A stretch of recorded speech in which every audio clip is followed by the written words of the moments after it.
Bir torba bedava götür. Allah razı olsun bahçe sahibimizden. Hava traktörü sıra. Ayrancıdayız. Karaman'ın ayrancı içerisi.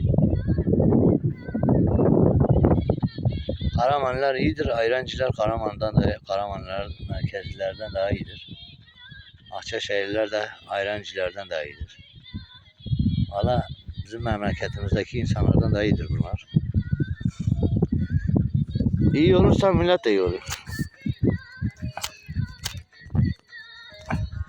Kamerayı tut. Nara dolası sigara niye yanmıyor? Hani görmüş ya bu sigara öğretti ya. Valla kamerayı tut. Düzgün tut. Beni çek. Kamerayı çek. Yok kamera değil. Ada kamera bir şey. Hadi bir daha. Kero. Evet dinleniyoruz.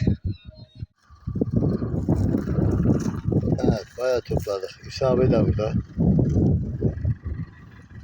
İsa abi bir selam ver. İsa abi. Selam ver. Sen YouTube'a çekeceksin.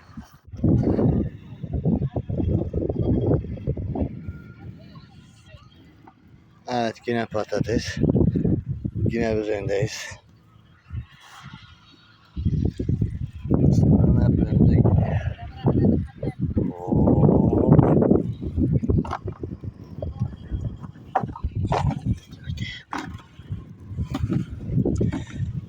Satıyla kema patates.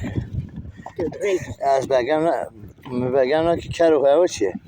کری گذریش ما هایتی قوه تحتیزن هیچ کاری قوه daha yeni sen getirdin bir de ben mi götüm Allah kahvim derdi için ki aha sen bırakın Sen çalışıyor.